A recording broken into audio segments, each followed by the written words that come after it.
Finding work in the video editing industry, you're faced with scams, rejections, and an overwhelmingly competitive landscape. Well, on this edition of the DV Show podcast, we're offering some tips and advice to get you through it all. We're on a mission to rid the world of bad video. Bye-bye. This is the DV Show. Target in range. Bad video sucks.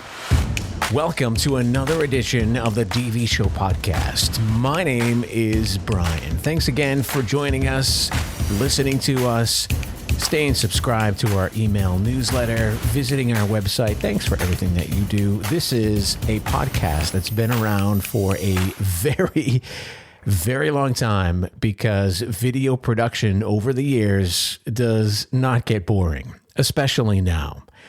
As we know, the demand for remote work has skyrocketed, and it's led to many dreams of a flexible work-from-home lifestyle. Now, that really has been far from easy for countless video professionals like you. And after dedicating months or even years to applying for remote positions, many of you are finding yourselves disheartened by scams, rejections, and an overwhelming competitive landscape. I know the other day I was looking at a video editor job, a video professional position, and it had 225 applicants. So this is discouraging out there a little bit. So today on this edition of the DV Show podcast, we're going to unpack this struggle and provide valuable insights and advice from our guest hosts, Alex and Jamie. They're going to offer you some strategies, a sense of community in those of you who are feeling lost and defeated in their search for remote video production jobs. Today, we're tackling a tough topic: the frustration and defeat many face when searching for remote work, particularly in video editing. We received a heartfelt story from a listener who has been struggling since June 2023. Let's dive into their journey and see what advice we can offer. Our listener has been applying diligently to online remote jobs after being laid off in June 2023. They've applied to thousands of positions and had only 4 interviews. 2 were scams, and the other 2 didn't result in offers, despite one going through 4 rounds of interviews. That's incredibly disheartening. They mentioned feeling angry, depressed, and frustrated, feeling like their time has been utterly wasted. They're contemplating giving up on remote work entirely and going back to commuting 5 days a week. It's a tough situation to be in. First, let's address the emotional toll. It's natural to feel defeated after so much effort without success. It's important to acknowledge these feelings, but also find ways to stay motivated. It's essential to take care of your mental health. Breaks are crucial. Sometimes stepping away for a few days can help you return with a fresh perspective. Seek support from friends, family, or a therapist. It's also helpful to engage in activities you enjoy to maintain a positive mindset. Let's analyze the job search strategy. Our listener has applied to thousands of jobs.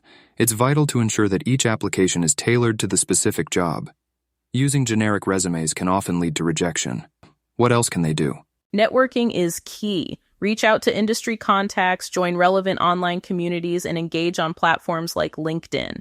Sometimes getting a job is more about who you know than what you know. Also, look into freelance platforms and niche job boards specific to video editing. Scams are a significant concern in the remote job market. What steps can be taken to avoid falling for them? Always research the company before applying.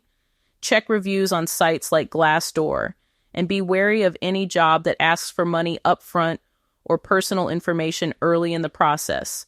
Trusted job boards and networking can also help avoid scams. Our listener mentioned their disillusionment with remote work. Are there other avenues they can explore? They could consider hybrid roles initially, which might eventually transition to fully remote. Additionally, looking into short-term freelance gigs can help build a portfolio and open doors to more stable opportunities. Another option is to diversify skills to appeal to a broader range of job postings. Persistence and adaptability are crucial. How can our listeners stay motivated despite the setbacks? Set small, achievable goals. Celebrate each step forward, no matter how minor it seems. Stay adaptable by learning new skills or software relevant to the industry. Online courses and tutorials can help keep your skills sharp and your resume competitive. To our listener, we hope this advice helps you regain your confidence and find the success you're looking for. Remember, persistence is key, and you're not alone in this journey. Absolutely. If you have more questions or need further support, visit fastergig.com. We're here to help. Well, that does it for another edition of the DV Show podcast. We're always available to answer your questions related to video production. Feel free to talk to us right now. Simply visit our website at thedvshow.com. Click on the red Ask Us button at the bottom right-hand corner of every page and press Submit. Also, be sure to always keep in touch with us by subscribing to our weekly newsletter and getting social with us on Twitter, LinkedIn, and of course, Instagram. Thanks again for listening. See you next week. Bye-bye.